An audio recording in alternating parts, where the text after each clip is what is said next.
大家好，欢迎来到公子视频节目，我是公子沈。全世界现在最重要的一个话题就是中国的经济是不是在逐渐的跟西方脱钩，一落千丈。那么这直接影响到全世界的供应链危机。那么中国召开了这个今年最重要的一次中央会议，就是中央经济工作会议。习近平总结了2023年的经济工作，并且对未来做出了重要部署。但是不管中国的媒体如何的加油打气，但是这次会议之后，很快我们看到了结果，就是大量的外资继续的疯狂撤离。在这次会议之后的中国股市表现也是让人大跌眼镜。看来全世界都已经清楚了，你不管开多少次会议，你的会议的这个调门起得多高，你在这个会议上多么的言之凿凿的铿锵有力的去宣布什么样的经济政策，都已经不可能再让人提起兴趣了，因为全世界已经对中共的改革彻底绝望。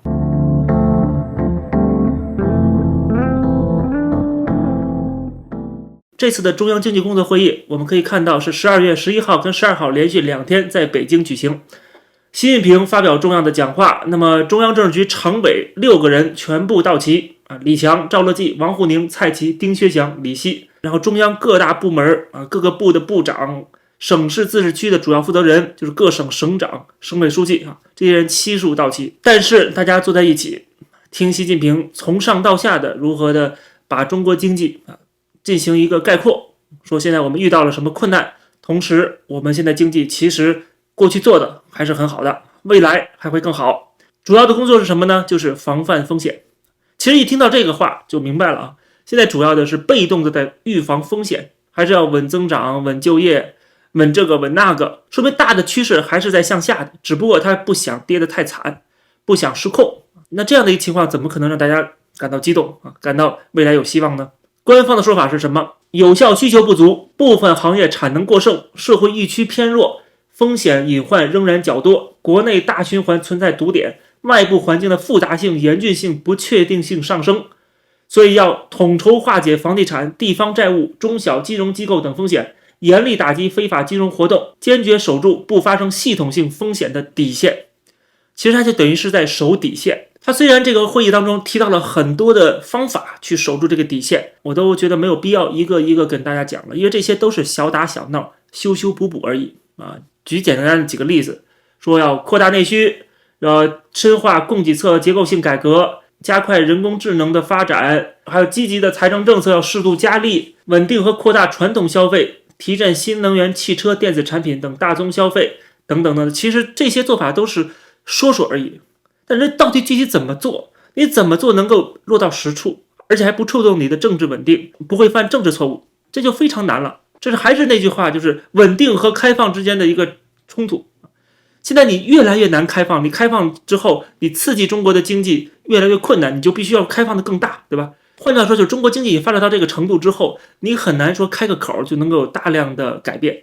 你必须要开的口更大才行。你过去只要开一小口，像80年代、90年代，那立刻中国的经济就翻天覆地的变化。但是你现在必须把这口开大了才可以，因为你已经发展到这个程度了。那这种情况下呢，你再开大的话，那影响到政治稳定，共产党会害怕自己失去政权，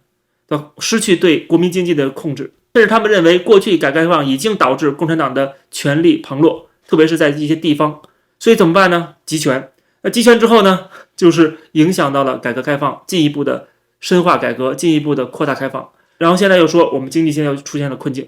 其实这些困境全部都是自己造成的，因为你把政治安全、政治稳定放在第一位，那就必然会出现你的改革开放进行不下去的这样的一个局面。所以他这些所有的手法扩大内需好事儿增加消费好事儿全部都是好事儿，全部都是觉得就应该这么做。可是怎么做，能不能做到，这就是另外一回事了。所以很明显，市场、资本都是不看好的。这次的中央经济工作会议刚刚结束，中国股市继续暴跌，上证指数、深圳成指全部暴跌。据统计，代表外资风向的北向资金一度净卖出高达近100亿人民币，3天内撤资超过200亿。那么另外，这次工作会议当中还有一个部署的第3条写的是增强宏观政策取向一致性，加强经济宣传和舆论引导，畅想中国经济光明论。用我们平时说的一句俗语来翻译，就是继续吹，继续给我吹，谁敢唱衰中国经济，就是指出中国经济的负面的问题，就要给他扣上帽子，就要批判一番。因为我们现在是要畅想光明论。什么叫光明论？你只能说好的地方，你只能说正面的地方，也就是说你不能够实事求是的讲问题，只能夸不能骂。谈到经济都是什么所谓宣传和舆论引导，看他用的这个词儿，不是就事论事，不是实事求是，不是脚踏实地，是要吹啊，只能吹，不顾事实的吹，无脑的吹，这都能写入这次工作会议的主要部署当中。那你未来看到这些文章啊、媒体啊，甚至数据啊，你能相信吗？你怎么知道它不是引导出来的结果？你怎么知道它不是因为有光明论的指导，所以它必须要这么写？那你以这个为评判中国经济的标准，那可能就会大错特错了。之前我记得讲到中国经济的时候，提到了中国最大的投行中金公司，他们对经济的预测，10个预测几乎全部错误。2023年他们也没有吸取教训，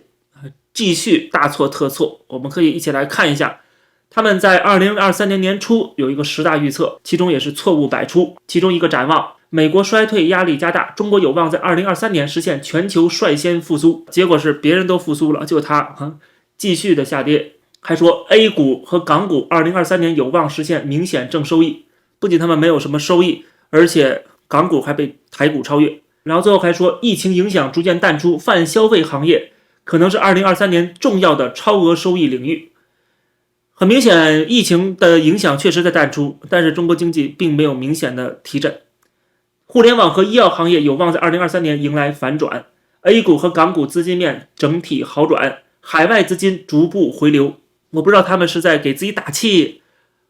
故意说这个话，为了迎合政治正确，还是他们真的就是这么想的。如果真的是这么想的话，那我们真的觉得像中国最顶级的投行，他们的预测都能够错得这么离谱，海外资金不仅没有回流，而且还遭遇空前的撤资潮。最后说美元趋势性拐点或在下半年，人民币震荡走强，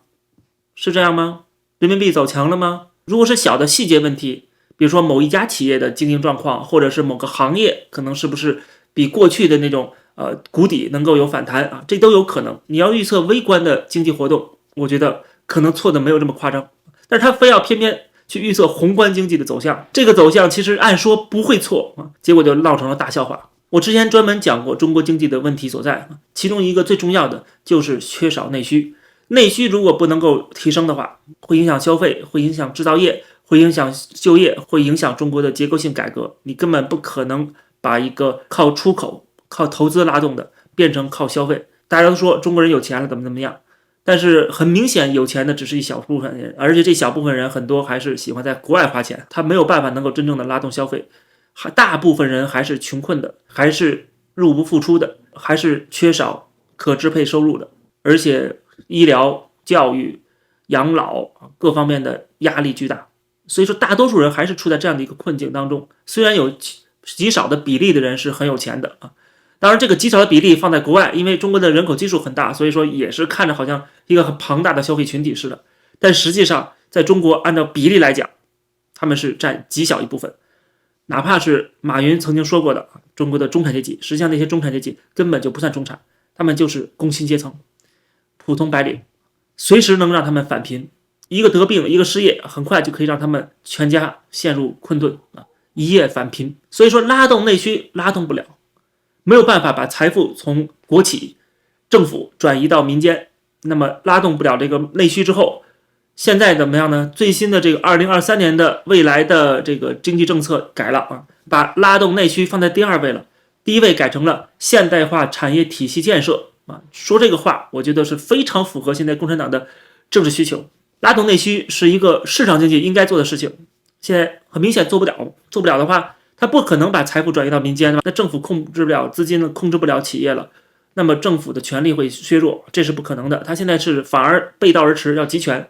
把资源全部放在政府。我之前讲过，强制力部门、公检法、军队，毕竟财富在减少，蛋糕不仅是没有越做越大，反而在越做越小。那么只能紧着一些重要部门去用啊，因为这些重要部门可以维持共产党的统治。那其他的部门，甚至是别说民间了，甚至是事业单位，像教育啊，很多老师或者是其他的某些事业部门医生啊，他们都有欠薪发不出工资的情况。所以说呢，拉动内需没戏了，放到第二位了。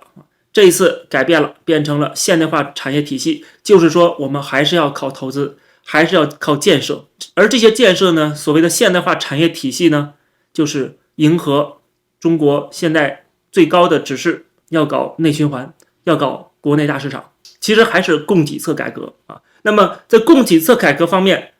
加大这方面的投入，第一，有大量资金会浪费，就看之前的中国的芯片制造就可以了，几千亿投入进去，结果怎么样？被贪。国家半导体基金的这些一个个领导全部被抓起来了，还有一些企业骗上门的经费，说自己制造出了先进晶片，但实际上这里边是 copy 的。虽然会有大量的浪费，但是至少能够见点效果。但是你如果把资源投入到了内需，不仅不一定能够见效果，而且还影响到公权力。所以现在国家策略的这个倾向性有所改变。那改变之后呢，当然大家不看好了。你过去以前一直是这样子的吗？过去很多年一直是靠投资，靠政府投资，靠大基建啊，导致结果就是产能过剩，债台高筑。虽然有效的缓解了就业的压力，但是这使得中国的这个结构性问题积重难返，等于现在基本上放弃了结构性改革了啊，又要回到以投资、以建设来拉动经济的这个老路上。那么可想而知，未来债务会更加严重。然后你的这个所谓现代化产业，虽然你可能会减少对基础建设的投资，但是你增加到高新产业，你还遇到了卡脖子的情况，你还得从头来去搞一些基础研究，因为你之前的一些成就是建立在西方基础研究的基础之上的，现在人家限制你用他们的知识产权了，不再让你继续抄下去了，那怎么办呢？那你得自己去研究开发，必然导致铺张浪费情况会很严重，而且里边也出现很多的骗局。当然对于某些个人来讲，某些企业来讲可能是件好事，特别是对国企来讲，因为国企会拿大头，这个现代化产业体系主要还是由国企来承担，所以这些效率低下但是拥有巨大垄断优势的企业将会受益。但是你以国企面貌出现，去做一些研究工作，去开发一些产品，那必然也会受到西方更加严厉的制裁。我们如果再看到那些中国国内的所谓专家、所谓官方媒体的报道，讲到这次中央经济工作会议多么的重要，未来会产生多大的影响，我们听到之后报以微笑就好了。他们愿意相信就让他们相信，最终事实会打他们的脸。那么这次会议还要确定下一步的，就是明年的 GDP 的增长目标。据彭博社的报道说，可能会设定在 5% 左右。其实这个数字是几并不那么重要，它唯一重要的点就是看中共对这个 GDP 的增长率的痴迷程度有多深。就是其实你要把这个 GDP 增长率放得很高，你就必须要想办法去达到这个目标。那么你一定会达到这个目标，你就算定 8% 你也能够达到啊。但是你达到是怎么达到的？是不是真正的反映出中国经济的状况？那就是另外一回事了。我之前讲了 GDP 的水分有多大，大家如果感兴趣可以找我其他的节目专门讲到 GDP 的问题，我就不在这重复了。所以说这个 GDP 的指标意义不大，它是写3还是写10还是它写20它都能达到，但是问题是你达到之后有什么意义？那么这次会议结束之后，市场的反应已经证明了没有人看好中国现在的经济和未来的经济的展望。那么怎么办呢？这时候我们看到了一条消息，就是曾经胡锦涛团派的大将胡春华突然又现身了。官方宣布，胡春华将会以国家主席习近平特使的身份前往马达加斯加出席当地的新任总理的就职仪式。胡春华突然复出成为习近平的特使，是不是意味着习近平信任胡春华？而胡春华又是一个改革派的代表人物，那是不是意味着改革开放又回到春天了？中共就是想释放这样的信号，就是让大家这么以为。但实际上你可以看到，胡春华过去他不是说已经被打入冷宫之后突然要启用，他一直都是国家副总理，而且呢他出席的这个活动又是一个马达加斯加的一个活动，并不算什么，这都是无关紧要。你要说让他当国务院总理了，那是另外一回事，对吧？他当了国务院总理都不一定是能够改变什么。李强过去也是改革派啊，现在又怎么样呢？做的比李克强更好吗？所以说他就是释放一个信号，误导大家以为改革派在中国还有希望。所以说这些小动作蒙骗不了我们的，因为我们已经把整个大的趋势分析的彻彻底底了。所以未来我们一定还会看到中国继续的闭关锁国，跟西方的关系也会继续的越来越差，中国也会跟整个资本主义全球化继续脱钩。刚刚就有一条消息，就是拥有上百年历史的全球4大会计师事务所的安永正式宣布从明年1月份开始停止在香港的法律运作，就是他们认为在香港你没有办法去再谈论商业法律了，而且很多的有中资背景的大型企业都不再用这些4大会计师事务所这些跨国财团的这个服务了，认为你们获得了这些企业的资讯可能会给外国的情报机构啊或怎么样，因为它冷战已经开打了，所以它的政治上的这种冲突对立影响到经济合作、贸易合作，所以说这个脱钩是全方面的。那么好，这个话题就跟大家先聊到这儿。那在节目结尾的时候呢，我想回应一下上期节目的我讲的内容，就是有粉红在日本的餐厅去大吵大闹，甚至报警谴责日本的店家在门口立个牌子不让中国人和韩国人进入。那么这个事情我要做一点更正啊，可能是我日语没学好啊，所以说就轻信了拍视频的粉红写的字幕，他写的是店家说了一句为什么贴呢？因为我看了中国人恶心，但实际上这是粉红故意错误的翻译，他说的是害怕被感染，因为一开始他那个标语就写了为了防止病毒，所以说才不让中国人跟韩国人进入，这是要更正的啊。另外呢，还有人就提出了一个意见，就是说这个牌子其实在2-3年前就立起来了，这是疫情期间的一个牌子，它只是没有被摘下来而已。他当时这个理由是成立的，当然这也是一家之言，感谢大家在我节目下边的对我这个翻译错误的指正。我也经常看到有些人对我一些口误做一些底下的更正也感谢大家对我的提醒。好，这期节目跟大家先聊到这儿，我们下期节目再见。